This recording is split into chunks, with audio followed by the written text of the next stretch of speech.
Imagine a plow blade forged in 1887, still digging into the rich soil of Lancaster County, season after season. No replacement parts, no commercial rust treatments, no expensive trips to the hardware store.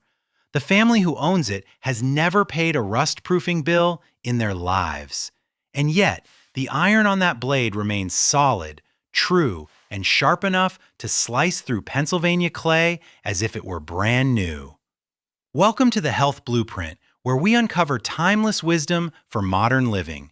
Today, you're about to discover the precise system the Amish have employed for over 2 centuries to keep every iron tool on their farms not just functional, but truly alive indefinitely. No patches, no slowdowns, just enduring life. And here's the kicker. The secret to this system costs barely $3 at any grocery store. But before we dive in, ponder this. The Amish community in Holmes County, Ohio, has been cultivating the same land with the same tools since the early 1800s. Their blacksmiths still craft horseshoes from iron forged on hand bellows, and their farmers continue to use iron-bladed plows, iron hinges on barn doors, iron-headed hatchets, draw knives, and hay hooks that predate anyone alive today. Now, ask yourself, why does nearly every piece of modern iron equipment in a contemporary barn get replaced every decade, while Amish iron from the 1880s continues to work the fields? Stay with me until the very end. The answer will fundamentally transform how you view every rusted tool you've ever discarded. Here's the crucial truth nobody tells you about rust on iron tools. Rust isn't the death of metal, it's merely a surface transformation. Iron oxide, the scientific term for rust, still contains the original iron. The iron itself hasn't vanished. Its molecules have simply reconfigured, bonding with oxygen instead of remaining in their pure metallic state. The fundamental flaw in conventional rust treatment, which leads to its repeated failure, is that it views rust as something to be eradicated. We sand it off, grind it down, wire brush it back to bare metal, then apply a coat of paint or oil, only to watch the cycle of corrosion begin anew. Any seasoned Amish blacksmith in Lancaster County would tell you this approach is misguided. You're fighting the wrong battle. The goal isn't to remove the rust. The goal is to change what the rust is. The chemistry behind this ingenious idea was formally documented in 1813 by the French chemist Henri Braconnot, who successfully isolated tannic acid as a pure compound and published his groundbreaking findings in the scientific journal Annales de Chimie. However, what Braconnot articulated in laboratory language, leather tanners and blacksmiths had already observed and utilized for centuries. When tannic acid encounters iron oxide, a profound chemical reaction takes place. The tannic acid molecules bind directly to the iron ions within the rust, transforming them into a new, stable compound known as ferric tannate. Ferric tannate is distinctively dark blue-black in color, entirely insoluble in water, and chemically bonded to the steel surface at a molecular level. Crucially, it doesn't merely sit on top of the rust, prone to peeling away. Instead, it transforms the rust itself into a robust, protective barrier. At the molecular level, the disease literally becomes the cure. This very process is still published today by the Canadian Conservation Institute as the standard procedure for treating corroded iron artifacts that museums aim to preserve for centuries. The exact compound the Smithsonian uses to keep 400-year-old iron farm tools perfectly intact is the same simple mixture you can prepare in a mason jar for just a few dollars. This is precisely where the Amish connection becomes strikingly clear and profoundly practical. Tannic acid isn't some obscure laboratory chemical requiring a specialized supplier. It's a naturally occurring compound found in remarkable concentrations in common materials like oak bark, chestnut wood, tea leaves, grape skins, and pomegranate rind. On an Amish farm in the 1800s, Every single one of these sources was readily available, often growing within a short walk of the barn. Oak trees were abundant, and black tea was a cheap, staple household item. So when a draw knife, an adze, or a plow blade began to show signs of rust, the solution was as natural and evident as the surrounding forest. A strong, dark tea was brewed from oak bark and applied to the rusted surface with a simple rag. The treated metal was then sealed with beeswax or linseed oil derived from their own flax crops. Their iron tools were maintained not with chemicals bought from a store, but with the profound chemistry understood directly from the land itself. So why didn't this incredibly effective knowledge make its way into mainstream gardening and homesteading guides? It has absolutely nothing to do with the knowledge being difficult or obscure. Instead, it's entirely linked to events that unfolded after 1945. Following World War II, the American coatings industry faced a significant economic challenge. Throughout the war, companies had invested heavily in developing and manufacturing synthetic, petroleum-based rust inhibitors and primers. They had established vast factories, complex supply chains, sophisticated marketing departments, and extensive retail distribution networks, all built around products that cost 10 to 50 times more to produce than simple tannic acid, a naturally occurring powder that anyone could extract from oak bark or buy in bulk for a few dollars. Wasn't just a missed product opportunity for this burgeoning industry, it was an existential threat. So the industry did what industries invariably do when a cheap, effective solution threatens their expensive alternatives. They didn't ban tannic acid, nor did they publicly argue against it. They simply ceased to mention it. They flooded hardware store shelves with branded, synthetic alternatives and poured marketing budgets into ensuring that no one ever thought to scrutinize the ingredient panel on the back of the bottle.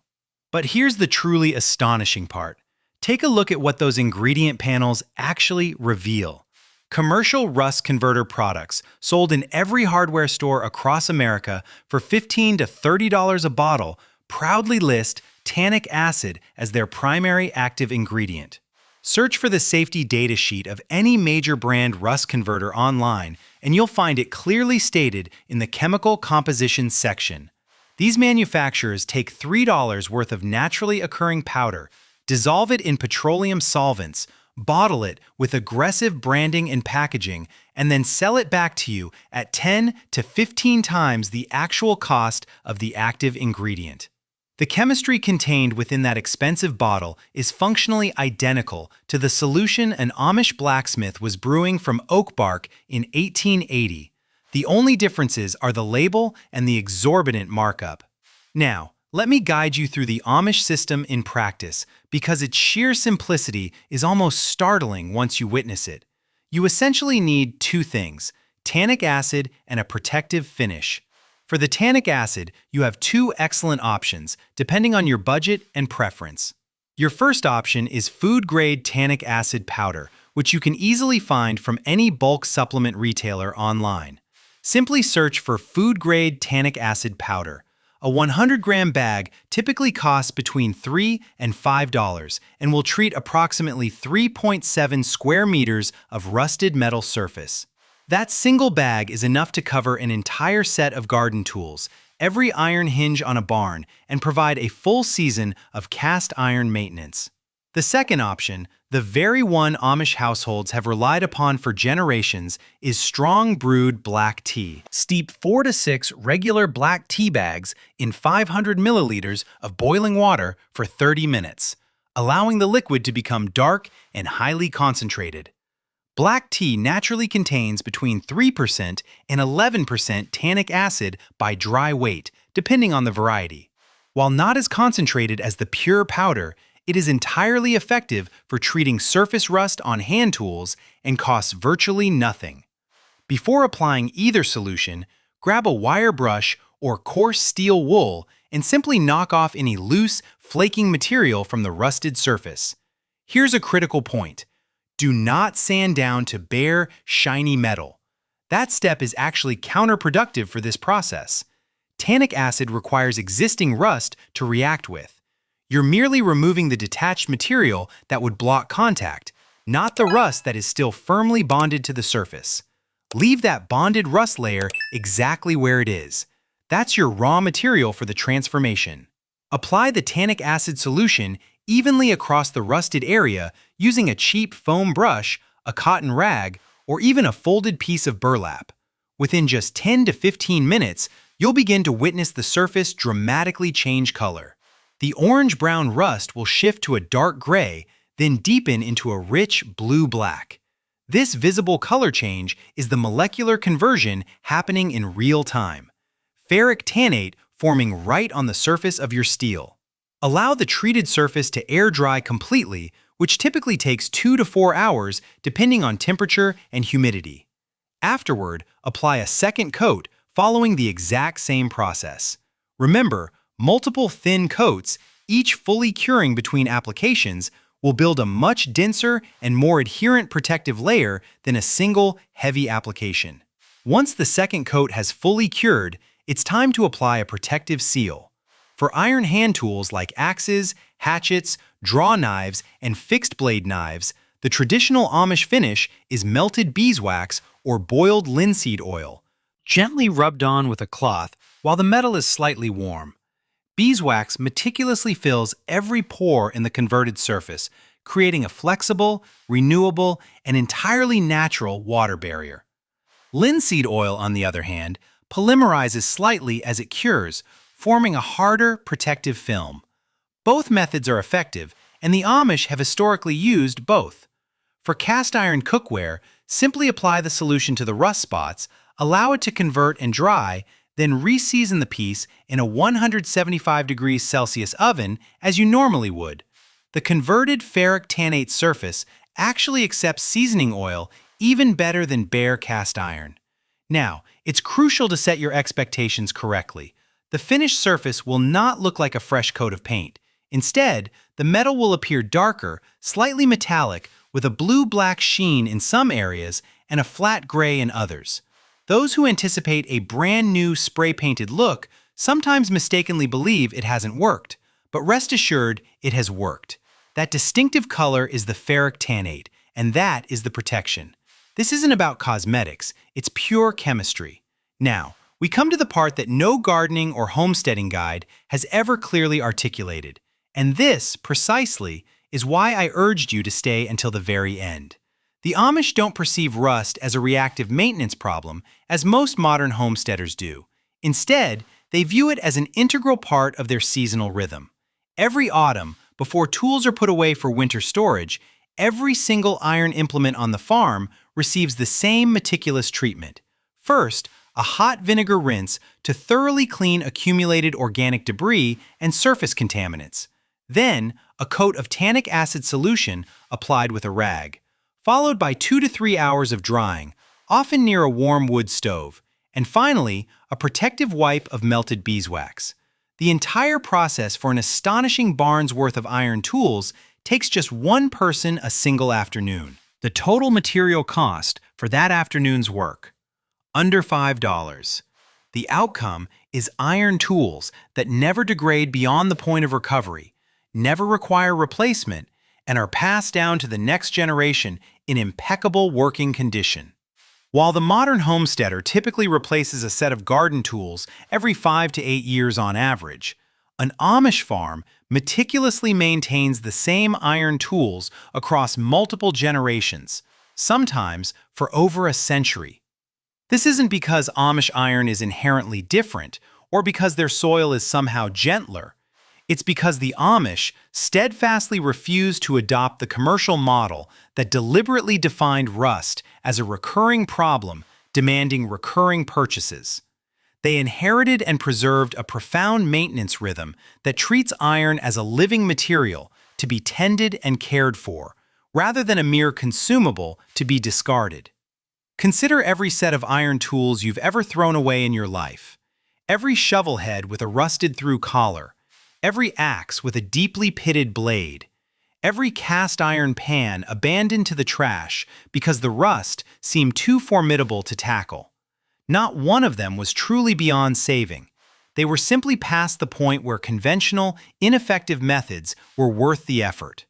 With just $3 worth of tannic acid and 45 minutes of your time, not a single one of those tools was beyond recovery. The rust-proofing industry spent 80 years ensuring you believed otherwise. This wasn't achieved through dramatic suppression or secret memos, but through something far quieter and far more effective. They simply flooded every hardware store shelf and every automotive service menu with branded, expensive alternatives, making them appear technical, professional, and indispensable. And they allowed this invaluable, ancient knowledge to quietly sit on a shelf until no one remembered to reach for it. But now, you remember. And that is the entire purpose of this video. If you're the kind of person who believes that real, practical knowledge often gets quietly displaced when it threatens someone else's revenue, then you already know what to do next. Leave a comment below and tell me what tool you're going to treat first. I'm eager to know if it's a garden tool, a piece of cast iron, an old axe, or something else entirely. These specifics matter as they guide me on what to explore next. And be sure to subscribe, because what's coming next in this series is the Amish composting method that produces finished soil in just 6 weeks instead of 12 months, complete with agricultural extension data from Penn State that explains precisely why the industrial gardening industry has never wanted you to know how effectively it works. The knowledge was never lost. It was merely waiting for someone to remember where to find it.